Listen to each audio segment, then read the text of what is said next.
Utah DPS Commissioner Beau, Lieutenant Governor Deidre Henderson, FBI Special Agent in Charge Robert Bohls, and local and federal law enforcement partners. Following the remarks today, Governor Cox, Director Patel, and Commissioner Mason will take questions. Thank you.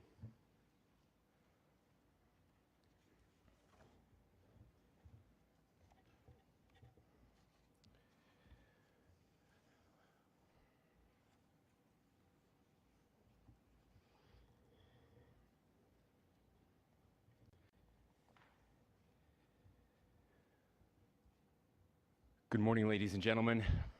We got him.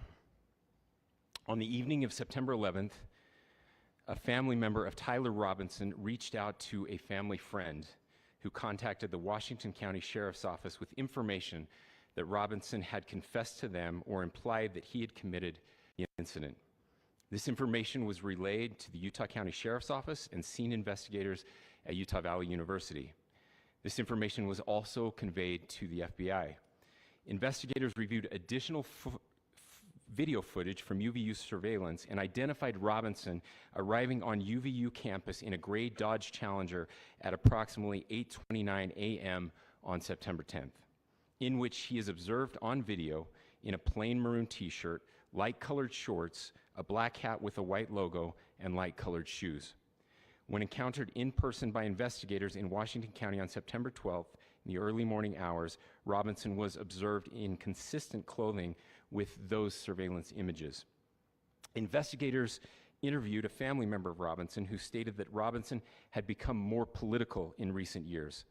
The family member referenced a recent incident in which Robinson came to dinner prior to September 10th, and in the conversation with another family member, Robinson mentioned Charlie Kirk was coming to UVU.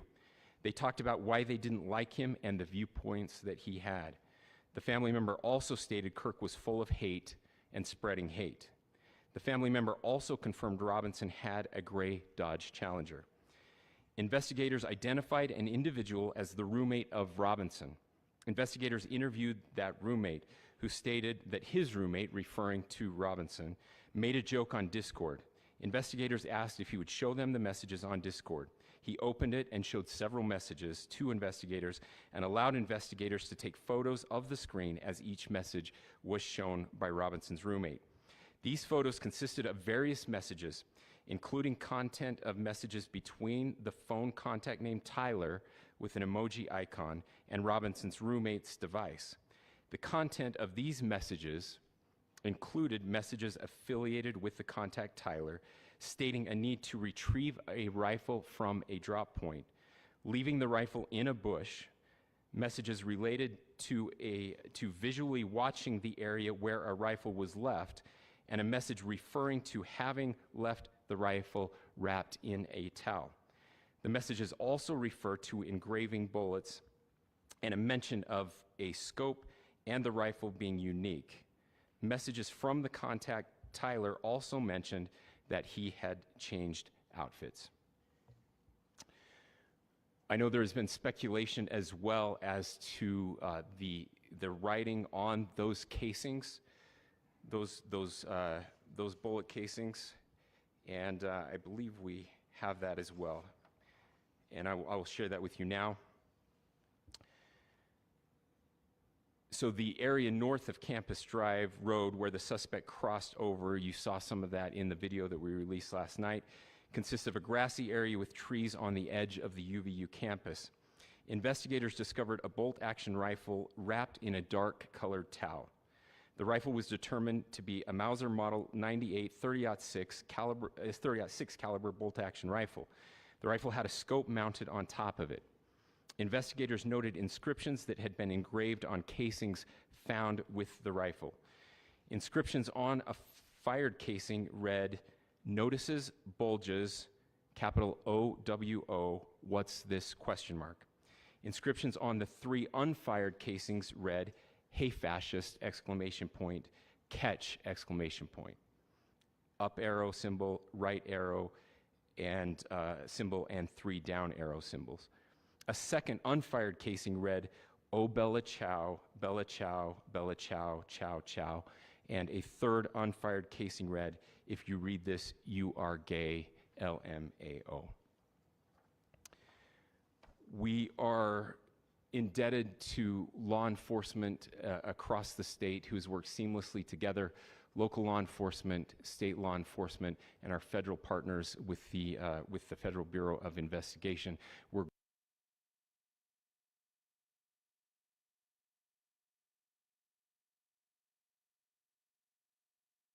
And to bring justice. I want to thank the public who has been so engaged, reviewing videos, helping us with sending in tips, and helping us get to this point. I want to thank the family members of Tyler Robinson who did the right thing in this case and were able to bring him into to law enforcement as well. I especially want to thank the family of Charlie Kirk, Erica, Charlie's parents, his children.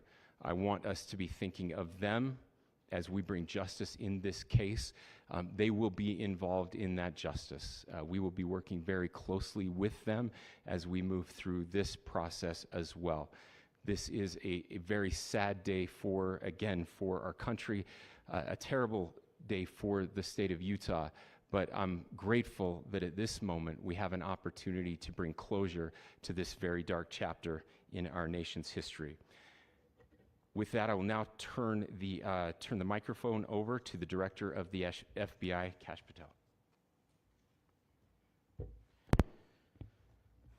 Thank you, Governor. This is what happens when you let good cops be cops. The FBI and our partners are proud to stand here today together to bring justice to the family of Charlie Kirk and honor his memory. I want to express my deep gratitude to President Trump, the Vice President, and the entire White House who have been so incredibly supportive with both resources and just personally to the FBI as a team. They had our backs the entire way, and I just want to express my gratitude for giving us the resources we need to operate in this space to bring this sort of justice at this sort of speed. In 33 hours, we have made historic progress for Charlie. Governor Cox, our partnership has been absolutely incredible these last few days. Our partnership will endure. Your state and local partners, your sheriffs, your DPS community has been unbelievably impressive in the hardest of times. And a case like this cannot be solved, cannot be brought without partnering with your state and local authorities. The FBI has a certain role to play, and we will play that role, and we will lead out for the federal government. But Governor Cox, we are so grateful for your state partnership that led out on this investigation. A little bit of the timeline. Charlie was shot at 12:23 p.m. on Wednesday. The first FBI agents arrived on scene in 16 minutes with chiefs of police at 12:39 and secured the scene. The FBI immediately launched fixed-wing assets. We utilized these assets to transport personnel, specialty technicians, hostage rescue teams. We also utilized these assets to go back and forth from the East Coast and here in Utah to transport forensic evidence and other evidence that will be analyzed and is being analyzed at our FBI laboratories in Quantico and other laboratories, including the ATF. At my direction, the FBI released the first set of FBI photos of the suspect at 10 a.m. local time on 9/11. Then, shortly thereafter, the FBI reward of $100,000 was released at 10:45 a.m. local. Myself and Deputy Director Bongino arrived on the scene at approximately 5:30 p.m. on 9/11. The governor led a press conference last night at approximately 8 p.m., where at my direction, the FBI released a never-before-seen video of the suspect. We also released new images to the public of the suspect. And just last night, the suspect was taken into custody at 10 p.m. local time. In less than 36 hours, 33 to be precise, thanks to the full weight of the federal government and leading out with the partners here in the state of Utah and Governor Cox, the suspect was apprehended in a historic time period. And I want to highlight what Governor Cox said. This would not have been possible without you, the media, and you, the public. That's why we went so public, so fast, and we're so transparent, and we're committed to that transparency. The crime scene, just a little bit there. It is a large crime scene. State and local authorities, along with federal authorities, processed that crime scene quickly. And I even had the ability to walk through that crime scene and walk through the steps the suspect took to learn more about what was needed and what resources we needed to bear to create a full picture for the FBI and leadership back in Washington. Furthermore, thankfully to state and local partners, forensic evidence has been seized and continues to be garnered. Forensic evidence has already been evaluated at FBI laboratories in Quantico and state and local authorities here. We will continue to process evidence as we see it, as we collect it, and we will continue to deliver to Governor Cox and his team. Last night, we had a total of approximately 7,000 leads. As of this morning, thanks to your great work, we have over 11,000 leads that were called in to the FBI. And we are running out every single lead that we can. Every one of those leads will be run out. The arrest is a testament to the dedication of good law enforcement being great and partnerships in law enforcement, which I've tried to highlight as my tenure as the director of the FBI. There is no better relationship for law enforcement than the FBI to partner with state and local authorities, and you've seen it here in these last few days. The FBI Salt Lake field office, along with our offices in LA, Phoenix, Denver, San Antonio, Las Vegas, Pittsburgh, Buffalo, our headquarters component in Quantico, all participate in the FBI. I want to express my deep gratitude to the employees of the FBI, the men and women, the evidence response team tacticians, the special operators, the agents, the support staff. You have done monumental work in historic time when the public, who had a right to demand such an expeditious solving of an investigation, the FBI answered that call diligently, critically important to our nation, and we delivered. And I'm proud to be their leader, and I'm proud to be the director of the FBI.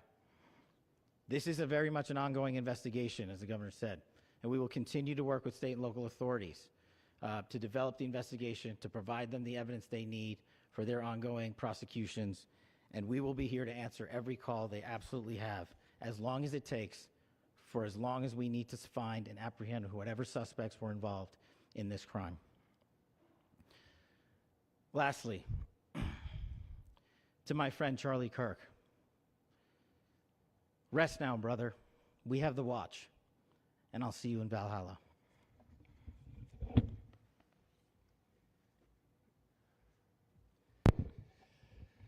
Thank you, and good morning. I would just like to take a few minutes as the sheriff to express my gratitude for everybody who has played a part in this investigation.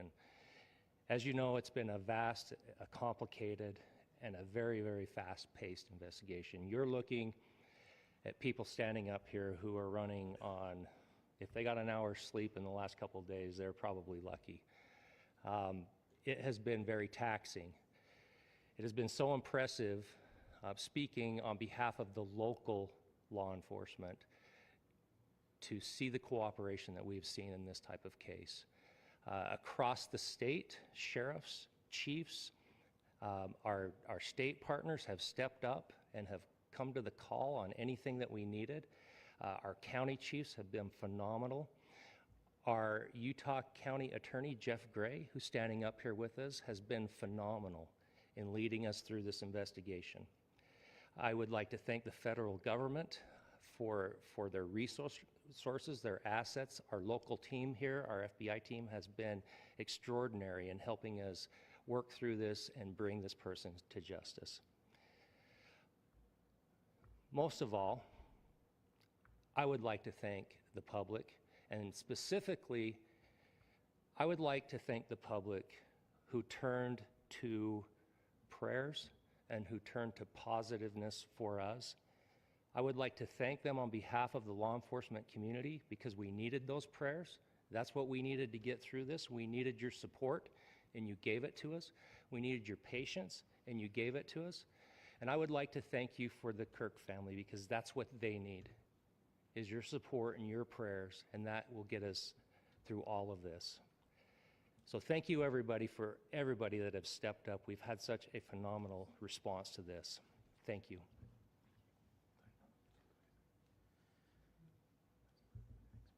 I also want to give a special thanks to the Attorney General and the Department of Justice.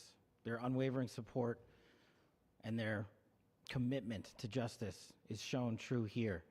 And without AG Bondi and Deputy Attorney General Todd Blanche and the resources they brought to bear, we would not have been able to complete our mission.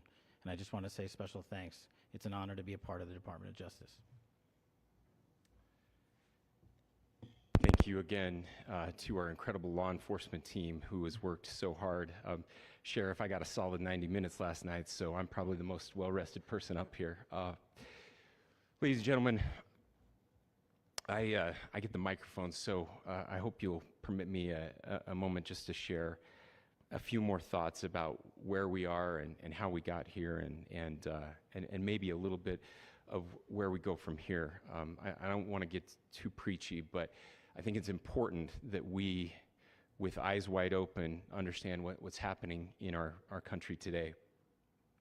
I've heard people say, well, why are we so invested in this? There's violence happening all across our country, and violence is tragic everywhere, and every life taken is a child of God who deserves our love and respect and dignity. This is certainly about the tragic death, political assassination of Charlie Kirk. But it is also much bigger than an attack on an individual. It is an attack on all of us. It is an attack on the American experiment. It is an attack on our ideals. This cuts to the very foundation of who we are, of who we have been, and who we could be in better times.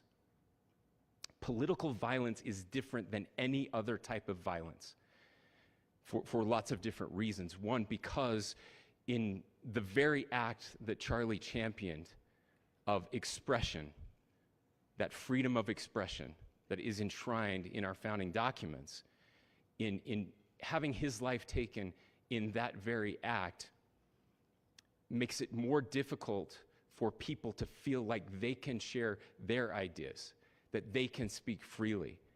We will never be able to solve all the other problems, including the violence problems that people are worried about, if we can't have a clash of ideas safely and securely. Especially those ideas with which you disagree. That's why this matters so much. Over the last 48 hours, I have been as angry as I have ever been, as sad as I have ever been. And it was, as anger pushed me to the brink, it was actually Charlie's words that pulled me back. I'd like to share some of those. And specifically right now, if I could, I need to talk to the young people in our state, in my state, and all across the country. As President Trump reminded me, he said, you know who really loved Charlie? The youths. And he's right. Young people loved Charlie, and young people hated Charlie. And Charlie went into those places anyway. And these are the words that have helped me. Charlie said, when people stop talking, that's when you get violence. He said, the weak can never forgive. Forgiveness is the attribute of the strong. The only way out of the labyrinth of suffering is to forgive. Love without condition, forgive without limit. He said, always forgive your enemies. Nothing annoys them so much. A few months ago, I referenced this last night, Charlie posted to social media, when things are moving very fast and people are losing their minds, it's important to stay grounded. Turn off your phone, read scripture, spend time with friends, and remember, internet fury is not real life. It's going to be okay. He again said, when you stop having a human connection with someone you disagree with, it becomes a lot easier to commit violence. He said, what we as a culture have to get back to is being able to have a reasonable agreement, where violence is not an option. Now, again, to my young friends out there, you are inheriting a country where politics feels like rage. It feels like rage is the only option. But through those words, we have a reminder that we can choose a different path. Your generation has an opportunity to build a culture that is very different than what we are suffering through right now. Not by pretending differences don't matter, but by embracing our differences and having those hard conversations. I think we need more moral clarity right now. I hear all the time that words are violence.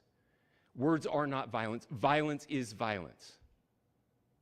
And there is one person responsible for what happened here. And that person is now in custody and will be charged soon and will be held accountable. And yet, all of us have an opportunity right now to do something different. I want to thank my fellow Utahns. This bad stuff happens. For 33 hours, I was praying that if this had to happen here, that it wouldn't be one of us. That somebody drove from another state, somebody came from another country. Sadly, that prayer was not answered the way I had hoped for, just because I thought it would make it easier on us if we could just say, hey, we don't do that here. And indeed, Utah is a special place. We lead the nation in charitable giving. We lead the nation in service every year. But it did happen here. And it was one of us. But I want you to look at how Utahns reacted the last 2 nights. There was no rioting. There was no looting. There were no cars set on fire. There was no violence. There were vigils and prayers and people coming together to share the humanity. And that, ladies and gentlemen, I believe is the answer to this. We can return violence with violence. We can return hate with hate. And that's the problem with political violence, is it metastasizes.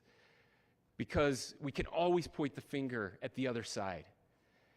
And at some point, we have to find an off-ramp, or it's going to get much, much worse. But see, these are choices that we can make. History will dictate if this is a turning point for our country.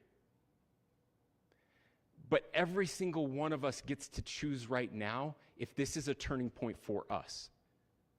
We get to make decisions. We have our agency. And I desperately call on every American, Republican, Democrat, liberal, progressive, conservative, MAGA, all of us to please, please, please follow what Charlie taught me.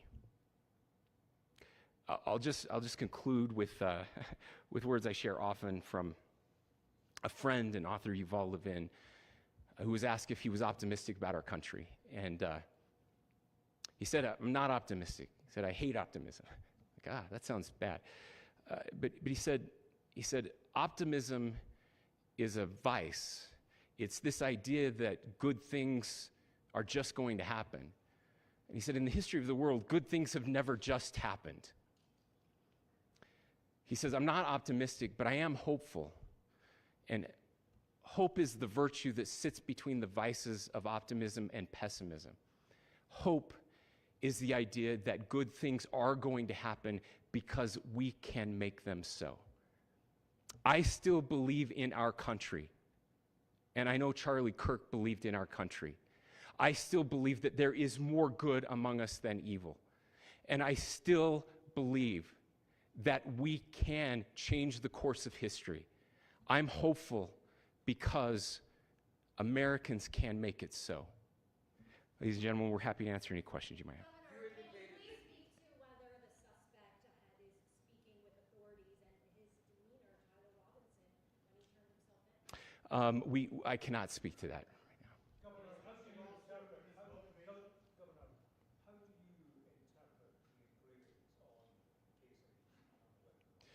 Well, I will leave that up to you to interpret what those engravings mean. I think the clearest one that says "catch fascist," there's not, and by the way, that's like catch like a ball, catch this.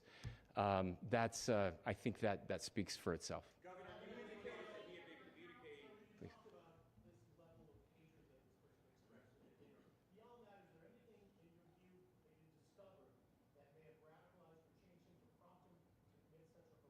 There's nothing more that we can share at this time. Yeah, please. Indicated that he had been communicating with a friend on Discord about the gun. Do you anticipate any more arrests? We do not at this time have any information that would lead to any additional arrests. Do you believe he acted alone? Yes, but the investigation is ongoing.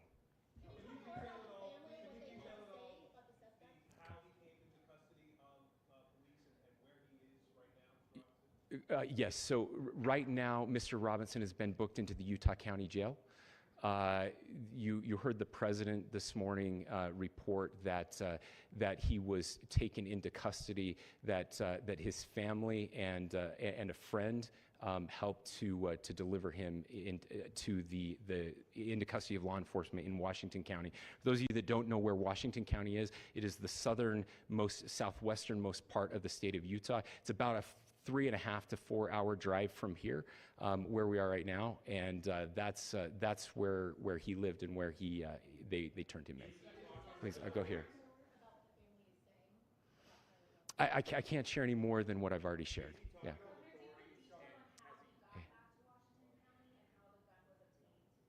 So how we obtained the gun was found here. So I don't have much more details on that. We do know that he drove. We had his car here on campus, and then we had his car going south back to the St. George. It's actually the city of Washington in Washington County. Is he talking with authorities, and did he discuss a loading? I'm sorry? We don't have any information that would lead us to believe that. Yes, in fact, it was just released. Yes. I can't answer that right now. Yeah, thank you. Over here.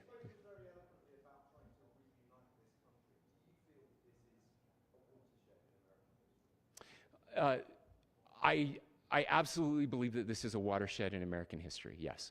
The question is, what kind of watershed?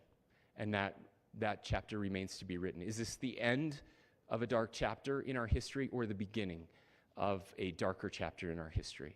Look, I mean, if you look at true political assassinations in this country of someone of this stature, this feels a lot like the late 60s, and having one so gruesomely displayed on camera in all of our hands and in all of our pockets.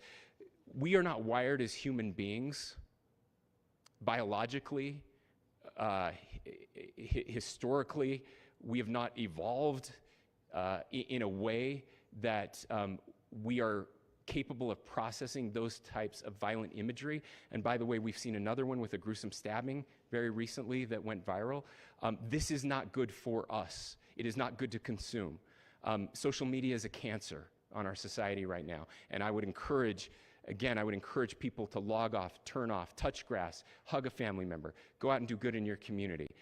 That is happening, and it's happening organically right now. I had a friend in a small city in Utah who said, we're getting together, the Republicans and Democrats in my little town are getting together to have a discussion last night, just to find a way to find their better angels. So yes, this could be, I mean, again, you have to go back to JFK to have seen a video live of something like this happening.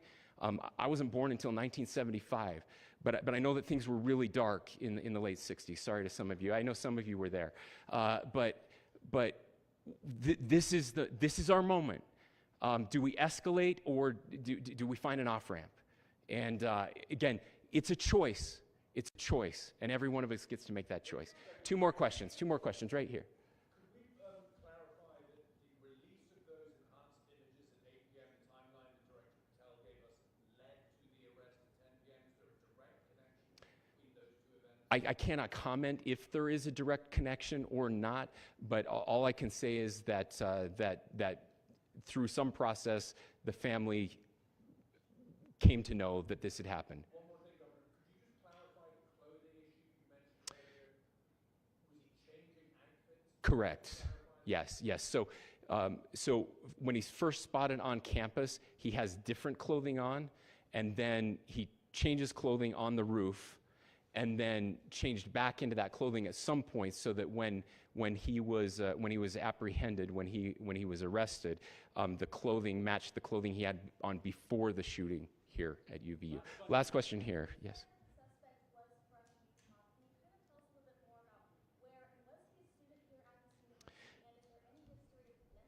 Yeah. So I don't have any information on the mental illness part. He was not a student here at UVU. He was living and had lived for a long time with his family in Washington County, in the southernmost part of our state. Thank you, everyone, for your great work in getting this information out. I just say, process-wise, this may be important. I know many of you aren't familiar with the process in Utah. I think it's important that you understand that. Basically, we have 3 days for charging documents to be filed. A CI will be filed. We'll have more information then, more detailed information as those charging documents are filed in preparation for a preliminary hearing. So 3 days. So we would anticipate then that early next week those charging documents will be filed. We will obviously be working. The county attorney will be working very closely with Mr. Kirk's family as those documents and decisions are prepared.